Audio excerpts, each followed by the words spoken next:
तो hello NEET aspirants, कैसे हैं आप लोग? आई होप सब लोग अच्छे होंगे। तो अभी जैसे आप लोगों को पता है कि नीट की आंसर की आ चुकी है। एनटीए ने अपनी ऑफिशियल वेबसाइट पर अपनी आंसर की रिलीज कर दी है। अब बच्चों ने चेक कर लिया होंगे और कुछ बच्चे जो परेशान हैं, जिन बच्चों का हो गया, सबसे पहली बात तो जिन लोगों का सिलेक्शन हो गया उन लोगों को बहुत बहुत बधाई देना चाहता हूँ। और जिन लोगों का सिलेक्शन नहीं हो पाया है किसी भी कारण से, वो जो भी कारण रहा हो, नहीं हो पाया है, परेशान नहीं हुई है, हिम्मत नहीं हारी है, मिलके करेंगे, मिलके फोड़ेंगे, नीट 2024 को तोड़ देंगे। ठीक है। तो अगर मैं बात करता हूँ जो लोग परेशान हो रहे हैं, यार क्यों परेशान हो रहे हैं आप लोग? जो आपने किया, जैसा पढ़ा उसके हिसाब से होगा, कोई दिक्कत नहीं, परेशान नहीं होना है, आगे बेस्ट होगा, बेस्ट नहीं बेस्ट टेस्ट होगा। तो उन लोगों के लिए कुछ दो लाइन है कि शाम सूरज को ढलना सिखा देता है, समा परवाने को जलना सिखा देता है। शाम सूरज को ढलना सिखा देता है, समा परवाने को जलना सिखा देता है। होती है इंसान को तकलीफ, लेकिन ठोकर इंसान को चलना सिखा देता है। ये वही ठोकर है जो आपको चलना सिखाएगी, चलना नहीं दौड़ना सिखाएगी, और नीट के एग्जाम को फोड़ के दिखाएगी। चलिए, आज जो आपके लिए यूनिट लेके आया हूँ, उस यूनिट का नाम है इकोलॉजी। इकोलॉजी सबसे इंपॉर्टेंट यूनिट है। अगर मैं इकोलॉजी के लिए बात करता हूँ तो बोर्ड के पर्पज से और नीट के एग्जाम के पर्पज से काफी इंपॉर्टेंट यूनिट है। काफी लगातार क्वेश्चन इसके पूछे जाते रहे। ठीक है, चलिए अगर मैं बात करता हूँ कि फादर ऑफ इकोलॉजी, तो father of ecology Ernest Haeckel, जो कि एक जर्मन जूलॉजिस्ट है। दूसरी में बात करता हूं तो फादर ऑफ इंडियन इकोलॉजी वो है रामदेव मिश्रा। अब देखिए क्वेश्चन का खेल कैसे खेलते नीट वाले। इधर देखिए, अगर उन्होंने सिर्फ क्वेश्चन कहा कि फादर ऑफ इकोलॉजी, तो आपका आंसर क्या होगा? वेरी गुड, क्या आंसर होगा? Ernest Haeckel. और उन्होंने अगर इसमें क्या मेंशन कर दिया? इंडिया मेंशन कर दिया। अगर उन्होंने कहा फादर ऑफ इंडियन इकोलॉजी, तो आंसर क्या हो जाएगा आपका? रामदेव मिश्रा। दूसरी बात अगर मैं करता हूं यहां पर इकोलॉजी के टर्म को लेकर के, टर्म इकोलॉजी किसने दिया था? तो बहुत सारे मिथ, बहुत सारे क्वेश्चंस अलग अलग आप देखोगे, बहुत सारे क्वेश्चंस हैं। जैसे वहां दिया होगा कि अर्नेस्ट हैकेल, कुछ जगह दे रखा हो रिटर्न, तो इसकी कंफ्यूजन को मैं यहां दूर कर देता हूं। तो टर्म सबसे पहले जो इस्तेमाल किया था, फर्स्ट टाइम जो इकोलॉजी शब्द जिसका इस्तेमाल किया वो थे रिटर्न। और रिटर्न को आज के टाइम में क्या बोलते हैं? Modern father of ecology, father of modern ecology. इनको हम बोल सकते हैं फादर ऑफ मॉडर्न इकोलॉजी। दूसरी तरफ इस इकोलॉजी की डेफिनेशन किसने दी थी? अर्नेस्ट हैकेल ने। इसीलिए अर्नेस्ट हैकेल को हम क्या बोल देते हैं? इन्होंने डेफिनेशन शो की थी, जबकि टर्म किसने दिया था? तो हम बोल सकते हैं ecology proposed by Ernst Haeckel और term ecology given by Reiter. दोनों चीज क्लियर हो गई। चलिए, अब मैं बात करूंगा इकोलॉजी की। तो इकोलॉजी की जब मैं बात करता हूं तो इकोलॉजी की डेफिनेशन क्या हो सकती है? देखिए, डेफिनेशन इंपॉर्टेंट है बोर्ड वालों के लिए और नीट वालों के लिए, जो नीट के एग्जाम दे रहे हैं इस बार 2024 में, उन लोगों के लिए समझना बहुत इंपॉर्टेंट है। देखिए, डेफिनेशन की बात करते हैं कि इकोलॉजी है क्या? इट इज द इंटरेक्शन, ये क्या है? Interaction between biotic and abiotic component, biotic and abiotic component, interaction between biotic and abiotic component in a given habitat और इकोसिस्टम। एक गिवन इकोसिस्टम में हैबिटेट के अंदर जो इंटरेक्शन बायोटिक और एबायोटिक का होगा उसी को हम क्या बोलेंगे? इकोलॉजी। अब ये बायोटिक कंपोनेंट में क्या आएगा और एबायोटिक में क्या आएगा? जब बायोटिक कंपोनेंट की बात करते हैं तो बायोटिक कंपोनेंट में कितनी चीजें आती हैं? तीन। कौन कौन सा? प्लांट, एनिमल्स और माइक्रोब्स। और एबायोटिक कंपोनेंट की जब बात करेंगे तो इसमें कितनी चीजें आएंगी? चार। कौन कौन सा? Temperature, water, light and soil. तो चार चीजें आएंगी एबायोटिक कंपोनेंट के अंदर, जबकि बायोटिक कंपोनेंट के अंदर तीन चीजें, प्लांट, एनिमल्स एंड माइक्रो। चलिए, यहां तक समझ आ गई। चलिए, अब इसके बाद हम बात करते हैं कि इकोलॉजी की क्या हेरिटी हो सकती है, इकोलॉजी का क्या क्लासिफिकेशन हो सकता है, इसकी सबसे बेसिक यूनिट क्या हो सकती है और सबसे कॉम्प्लेक्स यूनिट क्या हो सकती है। तो अगर हम एक छोटे लेवल पर लेकर चलते हैं, छोटा लेवल क्या हो गया? जैसे मान के चलिए बेटा कि हमने कहा कोई भी ऑर्गेनिज्म, चाहे वो बड़े से बड़ा हो या छोटे छोटा हो, वो कहां से बना हुआ, कैसे बना हुआ? तो कोई भी बड़े से बड़ा ऑर्गेनिज्म, मान लीजिए हाथी, एलिफेंट इतना बड़ा है और चींटी इतनी छोटी, तो वो किससे बनेगी? सिंगल सेल से बनी होगी। एक सिंगल, एक कोशिका है सिंगल, उससे मिलकर बनी होगी। और जब इसमें डिवीजन होगा तो क्या हो जाएगा? Group of cells. ये ग्रुप ऑफ सेल्स बने। इस ग्रुप ऑफ सेल्स को, इस ग्रुप ऑफ सेल को मैं क्या बोलूंगा? टिश्यू। तो सबसे पहले जो इसका ऑरिजिन स्टार्ट हुआ कहां से हुआ? एक सिंगल सेल से हुआ, जिसके बाद ग्रुप ऑफ सेल में कन्वर्ट हुआ, जिसको हम क्या बोलेंगे? टिश्यू। और टिश्यू से क्या बनेंगे? ऑर्गन। टिश्यू से क्या बनेगा? ऑर्गन। और ऑर्गन से क्या बनेगा? Organ system. तो यहां पे क्या हो जाएगा? Organ system. ऑर्गन सिस्टम बन जाएगा, और ऑर्गन सिस्टम से क्या बनेगा, एक पर्टिकुलर ऑर्गेनिज्म, एक पर्टिकुलर ऑर्गेनिज्म यहाँ पर तैयार हो गया। अब देखिए यहां अगर मैं बात करता हूं, सबसे बेसिक यूनिट कौन सी होगी, सेल, और सबसे कॉम्प्लेक्स यूनिट क्या होगी, ऑर्गेनिज्म। लेकिन अगर मैं इकोलॉजी को लेकर बात करूंगा कि इकोलॉजी के टर्म में कौन सी बेसिक यूनिट और कौन सी कॉम्प्लेक्स यूनिट होगी, चलिए तो इकोलॉजी स्टार्ट कहां से करती, ऑर्गेनिज्म से। तो सबसे पहले यहां पर क्या बनेगा, ऑर्गेनिज्म। तो सबसे पहले यहां जो बेसिक यूनिट बनेगी इकोलॉजी में वो ऑर्गेनिज्म बनेगी। मान लीजिए ऑर्गेनिज्म ए हो गया, तो ए जो स्पीशीज है वो ऑर्गेनिज्म है। अब ऐसे ए दो दिन इकट्ठे हो जाए यहाँ पर, तो उसको क्या बोलेंगे, उसकी पॉपुलेशन। जैसे मान के चलिए पॉपुलेशन किसका हो गया, ह्यूमन पॉपुलेशन हो गया। अब बोल देते हैं क्लास में पढ़ने वालों की पॉपुलेशन है, ये ना पढ़ने वालों की पॉपुलेशन। तो पॉपुलेशन एक तरह का समुदाय, एक तरह की स्पीशीज को हम क्या बोल देते हैं, पॉपुलेशन। अब उस पॉपुलेशन में ए के साथ कोई बी भी आ जाए, आ गया ना, तो उसको हम क्या बोलेंगे, उसको हम बोलेंगे कम्युनिटी। उसको हम क्या बोलेंगे, कम्युनिटी। और कम्युनिटी कहाँ मिलेगी, इकोसिस्टम के अंदर। तो जो इसके बाद आएगा उसको क्या बोलेंगे, इकोसिस्टम। अब ये जो इकोसिस्टम है ये दो तरह का हो सकता है, बेसिकली दो तरह का। कैसा हो सकता है, या तो टेरेस्ट्रियल हो सकता है या एक्वेटिक। टेरेस्ट्रियल में हम लैंड जैसे फॉरेस्ट, डेजर्ट, ये सब आ जाएगा, जबकि एक्वेटिक में आपका पॉन्ड हो गया, रिवर हो गया एंड सी हो गया, एंड आपको मान लीजिए पॉन्ड, लेक, रिवर, ये सब सी, ये सब इसमें आ गया एक्वेटिक इकोसिस्टम में। अब इकोसिस्टम के बाद क्या आएगा, बायोम। इसके बाद क्या आएगा, बायोम, और बायोम की बात क्या बनेगा, बायोस्फीयर। बायोस्फीयर देखिए ये पूरा एक क्लासिफिकेशन हो गया इकोलॉजी का। इसका सबसे बेसिक यूनिट जो होगी वो क्या होगी, ऑर्गेनिज्म, और सबसे कॉम्प्लेक्स यूनिट, सबसे बड़ी यूनिट क्या होगा, बायोस्फीयर। तो अगर मैं बात करता हूं इकोलॉजी के अंदर, तो इकोलॉजी में सबसे छोटी यूनिट ऑर्गेनिज्म, और इकोलॉजी सबसे बड़ी यूनिट बायोस्फीयर, क्योंकि बायोस्फीयर से बड़ा कोई होता नहीं। तो बायोस्फीयर को हम क्या बोल देंगे, अर्थ। ये आपकी सबसे बड़ी यूनिट होगी। तो हुआ कैसे, यहाँ पर ऑर्गेनिज्म, ऑर्गेनिज्म से पॉपुलेशन, पॉपुलेशन से कम्युनिटी, कम्युनिटी से इकोसिस्टम, इकोसिस्टम से बायोम, बायोम से बायोस्फीयर।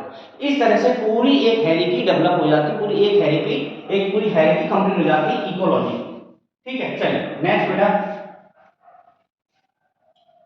अब अगर हम बात करते हैं कि कितने चैप्टर्स इकोलॉजी के अंदर आते हैं, देखिए इकोलॉजी के अंदर की अगर मैं बात करता हूं कि ये जो इकोलॉजी है इसके अंदर 4 चैप्टर आते हैं।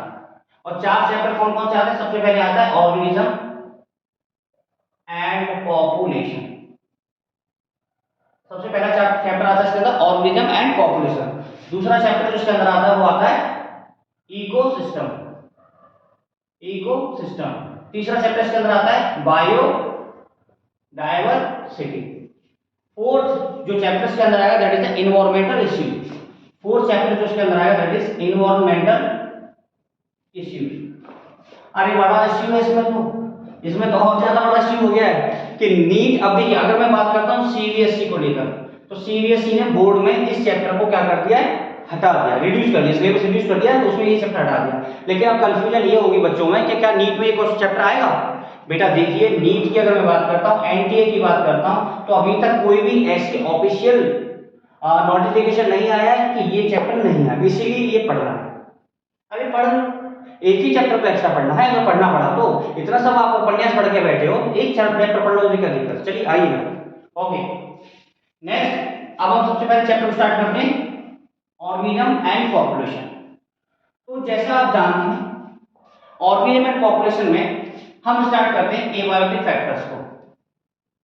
एबायोटिक फैक्टर्स कि इस ऑर्गेनिज्म जो होगा वो अपने आसपास किस किस एबायोटिक फैक्टर्स को देखेगा और उसकी क्या क्या इंपॉर्टेंस होगी। तो ये जो एबायोटिक फैक्टर है इसमें 4 तरह के एबायोटिक फैक्टर होंगे। पहला इसके अंदर क्या होगा, टेम्परेचर, पहला टेम्परेचर, और दूसरा जो इसके अंदर होगा, पहला टेम्परेचर, दूसरा वाटर, तीसरा इसके अंदर क्या हो जाएगा, लाइट, और फोर्थ इसके अंदर हो जाएगी सॉइल। तो एबायोटिक फैक्टर के अंदर 4 फैक्टर आते हैं, temperature, water, light and soil. ठीक है, अब सबसे पहले हम टेम्परेचर को लेकर बात कर लेते हैं। जब टेम्परेचर को लेकर बात करेंगे तो temperature is the most relevant abiotic factor. It is the most relevant abiotic factor. ये जो टेम्परेचर है it is the most relevant abiotic factor. अब सुनिए इस टेम्परेचर का रोल क्या है, टेम्परेचर कहां से किस रेंज से किस रेंज तक मिल सकता है। तो टेम्परेचर आपका 0 से, सब 0 से और इक्वल टू ग्रेटर देन 50 आपका डेजर्ट में मिल सकता है, और कभी कभी ये अप टू 100 तक जा सकता है। अब ये रेंज डिपेंड करेगी ऑर्गेनिज्म के हैबिटेट को लेकर, जैसा टेम्परेचर होगा उसके हिसाब से ऑर्गेनिज्म एडेप्ट कर जाते हैं, या उस तरह के ऑर्गेनिज्म डिपेंड या उस तरह के ऑर्गेनिज्म मिलते हैं। फॉर एग्जांपल अगर मैं बात करता हूं कि एक बैक्टीरिया है जिसका नाम है आर्की बैक्टीरिया, एक बैक्टीरिया है जिसका नाम है आर्की बैक्टीरिया, और ये बैक्टीरिया कैसा है, प्रिमिटिव बैक्टीरिया है। प्रिमिटिव का मतलब हो गया सबसे पुराना, सबसे एंशिएंट टाइम का, तो प्रिमिटिव बैक्टीरिया है। ये बैक्टीरिया है, ये जो अगर मैं बात करता हूं बैक्टीरिया की, ये अप टू 100 डिग्री सेल्सियस तक सर्वाइव करता है। अब सोचिए जहां पर पानी गर्म होकर भाप में बदल रहा है, वेपराइजेशन हो रहा है, वहां पर ये बैक्टीरिया सर्वाइव कर रहा है। तो क्यों, क्योंकि उस टाइम की कंडीशंस अलग रही होंगी, अब की कंडीशंस अलग है, और ये कैसा बैक्टीरिया, प्रिमिटिव बैक्टीरिया जो पुराने टाइम से, एंशिएंट टाइम से अब तक मिल रहा है।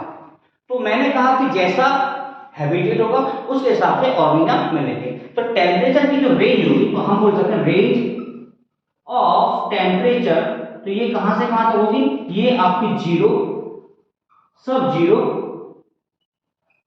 से लेकर कहां तक हुई, इक्वल टू और ग्रेटर देन 50 डिग्री सेल्सियस। ठीक है, चलिए ये हो गया। अब इसी के बेस पर दो तरह की क्लासिफिकेशन आएंगे यहां पर। एक वो ऐसे ऑर्गेनिज्म जो कि नैरो रेंज ऑफ टेम्परेचर में रहते हैं जहां टेम्परेचर कम मिलेगा, एक ऐसे ऑर्गेनिज्म जो कि ब्रॉड रेंज ऑफ टेम्परेचर में रहते हैं, मतलब वहां टेम्परेचर ज्यादा मिलता है। अब समझिए इसको, अगर हटा के आगे देखते हैं,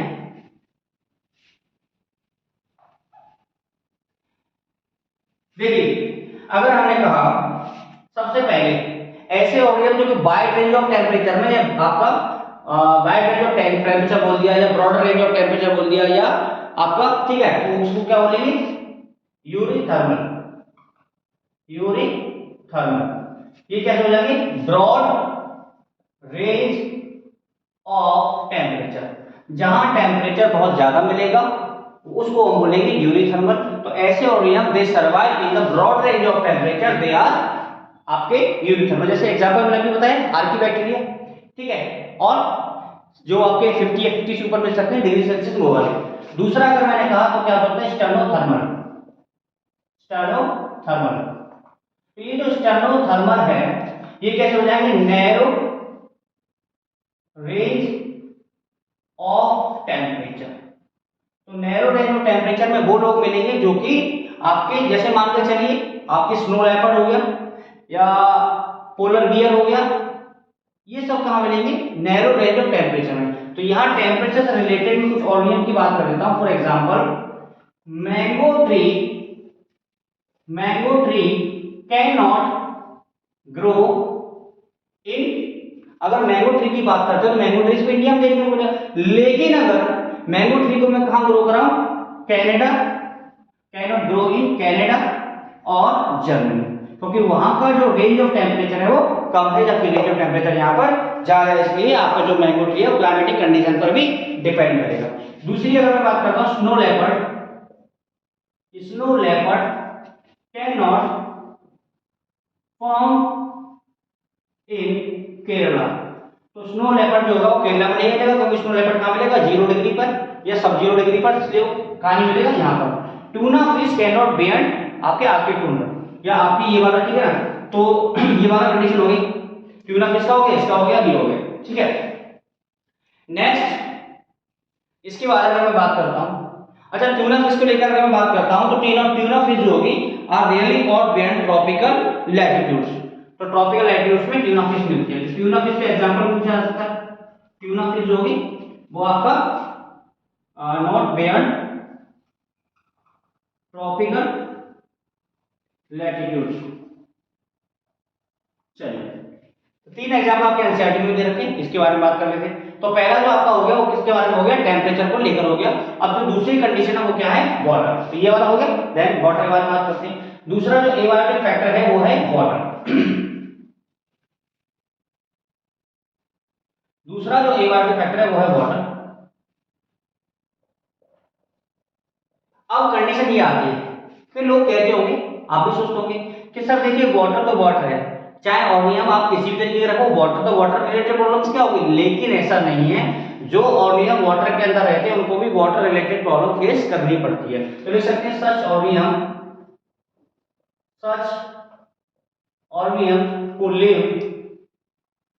who live in water have water related problems। तो ऐसे ऑर्गेनिज्म जो कि पानी के अंदर रहते हैं लेकिन फिर भी उनको पानी से रिलेटेड प्रॉब्लम को फेस करनी पड़ती है। अब वो प्रॉब्लम जो है वो कौन कौन सी हो सकती है, तो पानी में कौन कौन सी प्रॉब्लम होती है, सबसे पहले कॉन्सेंट्रेशन, पानी का जो कॉन्सेंट्रेशन है वो, दूसरा पीएच, तीसरा क्या हो सकता है, सैलिनिटी।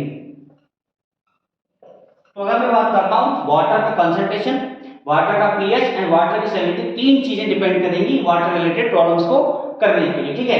अब सैलिनिटी को लेकर मैं कुछ क्वेश्चंस यहां पे डिस्कस कर लेता हूं क्योंकि वो आपके नीट में पूछे गए, ठीक है। चलिए इतना लिख लीजिए पहले। चलिए नेक्स्ट, जब सैलिनिटी को लेकर बात करूंगा मैं, तो सबसे पहले अगर सैलिनिटी को लेकर बात कर रहा हूं, सैलिनिटी को लेकर बात करता हूं, तो देखिए सबसे पहले सबसे कम सैलिनिटी है, सबसे कम सैलाइन वाटर कौन सा होगा, इनलैंड वाटर। तो जो इनलैंड वाटर होता है या मैं इसी को बोल सकता हूं फ्रेश वाटर, इनलैंड वाटर या इसी को क्या बोल सकता हूं, फ्रेश वाटर। इसकी जो सैलिनिटी होगी कितनी होगी, लेस देन 5 ppm। अब ये ppm का मतलब क्या हो गया, पार्ट्स पर मिलियन, पार्ट्स पर मिलियन। तो पार्ट्स पर मिलियन क्या हो गया, लेस देन 5 ppm किसमें मिलेगी, इनलैंड वाटर है, फ्रेश वाटर की सैलिनिटी। दूसरा अगर मैं बात करता हूं, दूसरा कौन सा हो जाएगा, सी वाटर। अब ये जो सी वाटर होता है इसकी सैलिनिटी कितनी होगी, 30 से 35 ppm। तो 30 से 35 ppm जो सैलिनिटी होगी किसकी होगी, सी वाटर की। तीसरी अगर मैं बात करता हूं, तीसरा जो हो जाएगा वो क्या हो जाएगा, हाइपर सैलाइन लगून। ये जो हाइपर सैलाइन लगून होगी इसकी कितनी होगी, ग्रेटर देन 100 ppm। तो अगर हाइपर सैलाइन लगून की बात करता हूं तो इसकी जो सैलिनिटी हो जाएगी वो ग्रेटर देन 100 ppm हो जाएगी, ठीक है। और अगर मैं ऑर्डर ऑफ सैलिनिटी की बात करें तो इसमें क्वेश्चन बन सकता है, तो ऑर्डर ऑफ सैलिनिटी देखिए बहुत इंपॉर्टेंट है, नीट का क्वेश्चन इनसे लगातार पूछा गया है, नीट का क्वेश्चन इससे आया हुआ है सैलिनिटी को लेकर। तो ऑर्डर ऑफ सैलिनिटी क्या हो जाएगी, सबसे ज्यादा सैलाइन कौन है, hyper saline lagoon, hyper saline. दूसरा कौन सा है इसमें, सी। तीसरा कौन सा है, इनलैंड वाटर। तो सबसे ज्यादा जो सैलिनिटी मिलेगी किस मिलेगी, हाइपर सैलाइन में, और सबसे कम किस मिलेगी, इनलैंड वाटर या फ्रेश वाटर के अंदर। चलिए इतनी बात समझ आ गई, तो आगे बढ़ते हैं। ये तो हो गया वाटर को लेकर। अच्छा एक और चीज अगर मैं यहां पर बात करता हूं वाटर को लेके, देखिए एक हमारे पास अमीबा है, अमीबा जो है, एक हमारे पास है अमीबा। अगर इस अमीबा को, जो कि फ्रेश वाटर अमीबा है, जो कि फ्रेश वाटर अमीबा है, इस फ्रेश वाटर अमीबा को मैंने क्या किया, मैराइन वाटर में डाल दिया। इस फ्रेश वाटर अमीबा को मैंने क्या किया, मैराइन वाटर के अंदर डाल दिया। अब देखिए ये भी आपका वाटर है, ये भी वाटर है, लेकिन कंडीशन क्या है, ये फ्रेश वाटर है जबकि ये मैराइन वाटर है। अगर मैंने फ्रेश वाटर ऑर्गेनिज्म को मैराइन वाटर के अंदर डाला तो इसकी वजह से क्या हो जाएगा, इसके अंदर जो कॉन्ट्रैक्टाइल वैक्यूल होता है, इसके अंदर जो कॉन्ट्रैक्टाइल वैक्यूल होगा वो क्या हो जाएगा, डिसअपियर हो जाएगा। और अगर ये कॉन्ट्रैक्टाइल वैक्यूल डिसअपियर हो गया तो इसकी वजह से इसकी ऑस्मो रेगुलेशन नहीं हो पाएगी, इसकी वजह से इसकी ऑस्मो रेगुलेशन नहीं हो पाएगी, ऑस्मो रेगुलेशन नहीं हो पाएगी तो जिसकी वजह से ये अपनी ऑस्मोटिक बैलेंस को मेंटेन नहीं कर पाएगा, जिसकी वजह से इसकी डेथ हो जाएगी, ठीक है। चलिए this is the condition about the water related problems. अब वाटर से रिलेटेड चीज हो गई। तीसरी जो एबायोटिक फैक्टर है वो है लाइट। इतना लिख लीजिए, आगे बढ़ते हैं। चलिए नेक्स्ट, जो तीसरा एबायोटिक फैक्टर है उसका नाम है बेटा लाइट। देखिए लाइट को लेकर बात करते हैं। तीसरा जो एबायोटिक फैक्टर है दैट इज लाइट। तीसरा जो एबायोटिक फैक्टर है लाइट। अब लाइट को लेकर बात करते हैं। It is the major source for all ecosystems. अगर मैं बात करता हूं कि ये जो लाइट है वो क्या है, इसका मेजर सबसे बड़ा सोर्स सारे इकोसिस्टम के लिए क्या हो जाएगा, light. Light is the primary source for all ecosystems. ठीक है, चाहे वो इकोसिस्टम आपका टेरेस्ट्रियल हो या एक्वेटिक हो, सबके लिए कैसा हो जाएगा, प्राइमरी सोर्स ऑफ एनर्जी हो जाएगा। ठीक है, नेक्स्ट अगर मैं बात करता हूं लाइट को लेकर, तो लाइट की देखिए जहां जहां लाइट सबसे ज्यादा होगी वहां वहां production, biomass production, density, species area richness, productivity सबसे ज्यादा होगी। इसको हम यहाँ एक डायग्राम से समझ लेंगे। अगर मैंने यहाँ पर एक बनाया बायोस्फीयर, इस बायोस्फीयर के बीच में बनाना है इक्वेटर लाइन। ठीक है, इस इक्वेटर लाइन के पास क्या होगा, ट्रॉपिकल रीजन, ट्रॉपिकल रीजन, इसके ऊपर क्या होगा, सब ट्रॉपिकल रीजन, इसके ऊपर क्या होगा, टेम्परेट रीजन, टेम्परेट रीजन, इसके ऊपर क्या होगा, ग्रासलैंड। इसको बहुत ध्यान से समझिएगा, ये यहां ही आप पूरी इकोलॉजी काम देख रहा हो। और इसके ऊपर क्या होगा, ग्रासलैंड के ऊपर क्या होगा, पोल्स। और सेम चीज नीचे होगी, tropical region, subtropical, temperate, grassland and poles. अगर मैं इसको साउथ पोल मान लूं तो ये वाला आपका नॉर्थ पोल होगा। ठीक है, अब जैसे मैंने आपको बोला, light is the primary source of energy या primary source for all ecosystem. और लाइट कहां से आ रही होगी, sunlight. Sunlight is the major source या sunlight is the primary source. तो थोड़ा सा सन को भी प्यार से बना देते हैं। अरे ये तो ताकि बिच्छू समझ जाएगा, प्यार से बना,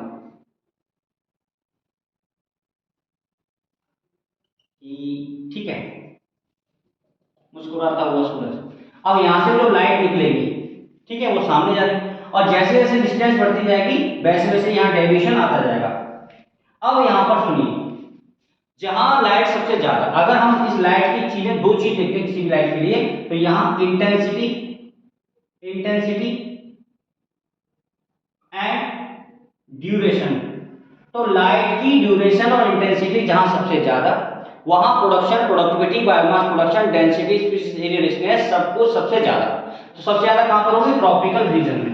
सबसे ज्यादा कहां होगी, ट्रॉपिकल रीजन। सबसे कम कहां होगी, पोल्स पे, क्योंकि जैसे जैसे पोल्स पे जाता जाएगा वहां लाइट का डेविएशन बढ़ता जाएगा, और लाइट का डेविएशन बढ़ने की वजह से क्या होगा, जो प्रोडक्शन रेट है वो कम हो जाएगी। अगर देखिए, अगर आप क्या करते हो, सबसे ज्यादा जो ट्रॉपिकल रीजन में देखते हो सबसे ज्यादा क्या मिल रही है, क्योंकि लाइट की इंटेंसिटी, लाइट की ड्यूरेशन सबसे ज्यादा कहां पर है, ट्रॉपिकल रीजन पर, इसलिए यहां पर डेंसिटी, इसलिए यहां पर डेंसिटी सबसे ज्यादा, प्रोडक्टिविटी, प्रोडक्टिविटी सबसे ज्यादा, बायोमास प्रोडक्शन सबसे ज्यादा, स्पीशीज सबसे ज्यादा। अगर आप क्या करते हैं, ट्रॉपिकल रीजन से पोल्स की तरफ जाते हैं तो वहां क्या मिलेगा, ये सारी चीजें कम होती चली जाएंगी। और अगेन फिर क्या करते हैं, पोल से जब आप ट्रॉपिकल रीजन तरफ जाते हो सारी चीजें बढ़ना स्टार्ट हो जाएगा।